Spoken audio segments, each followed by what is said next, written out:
Hello and welcome. My name's Jo. I'm a full-time artist and doll maker based on a narrowboat in Wales. I've been making art dolls for the last 14 years, and for the last 15 years I've been vegan, so I try and keep all the materials I use vegan friendly. That can be a little bit challenging at times and it can take a bit of research, so today I'm going to take you through all the materials I use for doll making, what I found helpful and what I found not so good. So the first consideration when you're making dolls is what fabric you're going to use, and I tend to stick to 100% cotton where I can. For the plain skin fabric, one I really like is Modabella Solids, and that comes in quite a good range of colours. They have a lot of different skin tones. I don't tend to use natural skin tones very often. I kind of like stone and grey, kind of more unnatural kind of colours. I don't like the orangey tones, but if you do want like a more natural, healthy tone that looks a bit more human, then they do have a lot of choice. For the legs, I like stripes, so I tend to buy a lot of these. I've got these in a lot of colours, and I tend to find these a lot on eBay. It's often sold as cotton poplin, but it's basically just quilting cotton, just the same as the solids, but with a stripy print on it. And then for the clothes, I try and find prints that are as small as possible so that they look nice on a small doll. A lot of my dolls I make are quite small, so I tend to stay away from the big prints. I tend to buy my fabric in fat quarters simply because I don't have a lot of space on the boat, so I don't have room to really store a lot of fabric, and I like to have a lot of choice. I like to have a lot of different shades and different patterns so I can have a look through my stash and think, yes, that's what I want to use today. I've had people in the past saying that they don't understand why I use fat quarters, that they think it's an expensive way to do it. But for me, it's what works. If you have space to store a lot of fabric and you're making big dolls, so you use a lot, then by all means buy it by the meter. Fat quarters works for me though.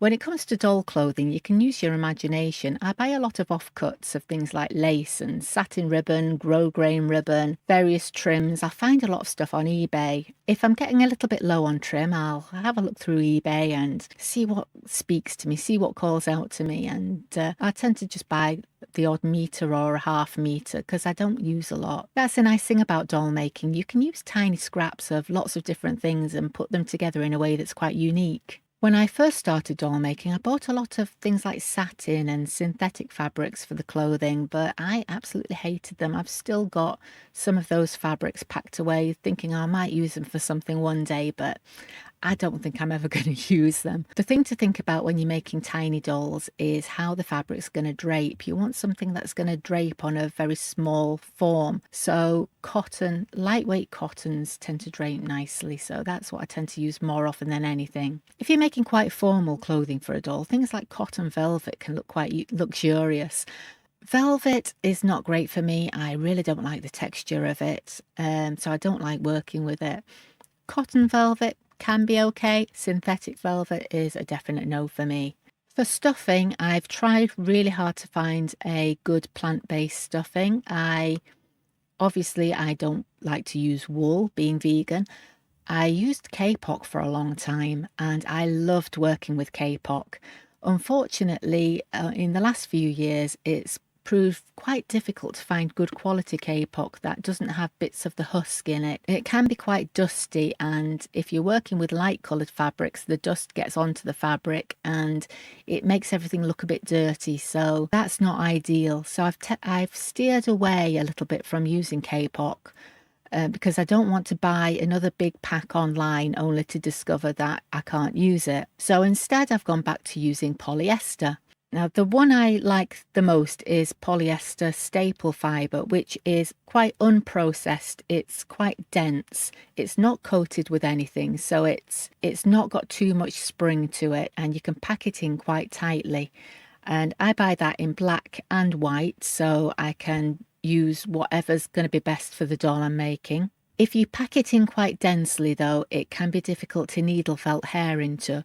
So when I'm making the head of the doll, I'll often just use standard polyester toy stuffing, which is a little bit lighter, a little bit more springy, but it's very variable depending on what brand you buy. So don't assume that just because you buy one brand of polyester and it's not suitable, then nothing's going to be suitable, that nothing's going to work, because you'll often find that you'll try one brand and it doesn't really work well, whereas another brand will. The next thing you're going to want to think about when you're doll making is hair.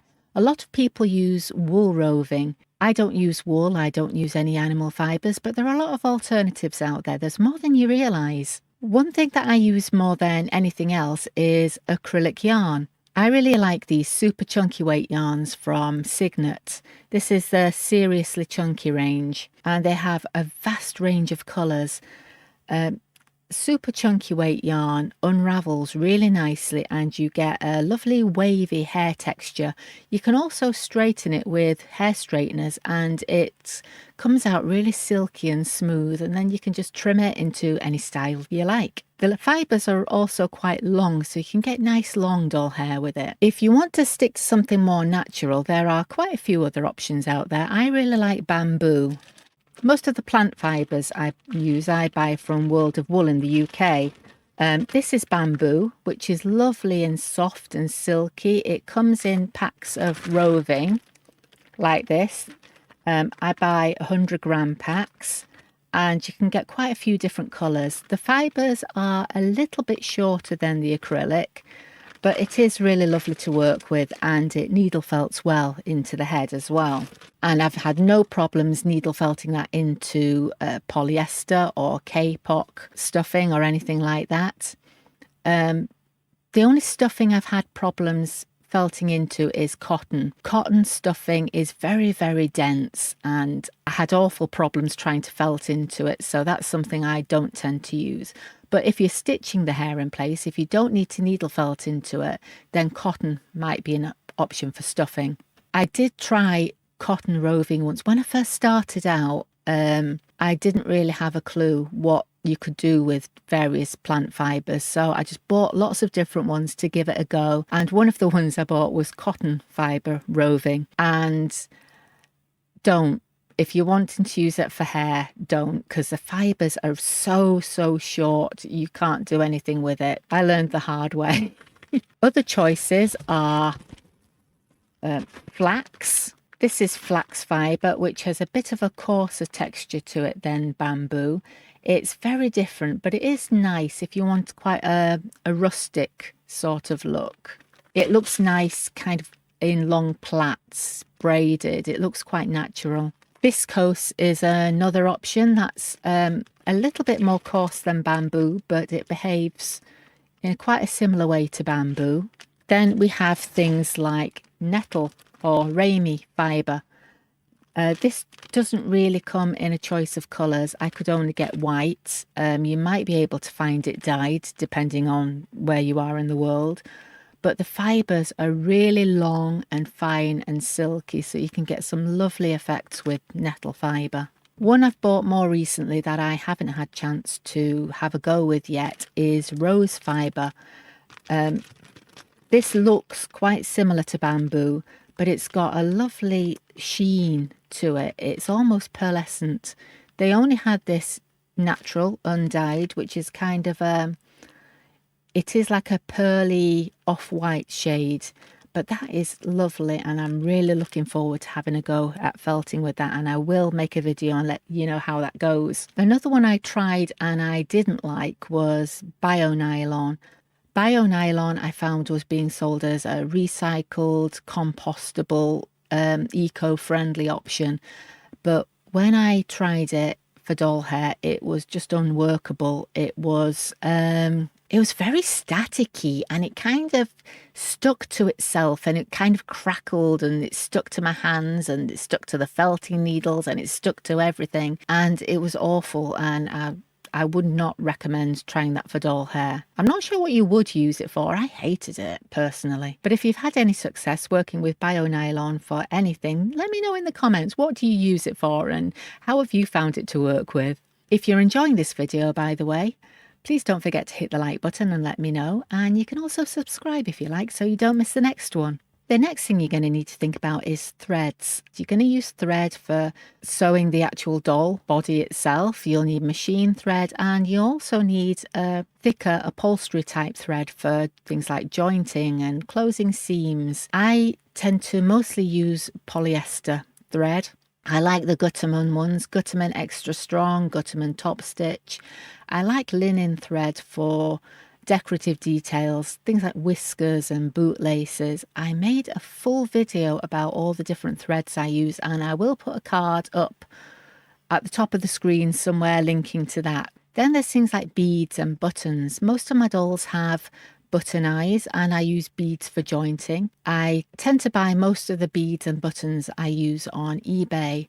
I like metal buttons and I'll often also use plastic ones as well, depending on what I can find. Beads, I tend to stick to metal if I can.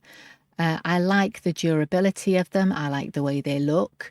I really like how wooden beads look, but I've found when I've tried to use them in the past, they've been made from a very soft wood, so the thread tends to kind of cut into them when you're bead jointing. So if you can find nice hardwood beads, then that can be a really good choice for bead jointing. But if you're not sure what you're buying, be aware it could be soft wood and you might not get the result you want from them. It really depends on the kind of doll you're making though.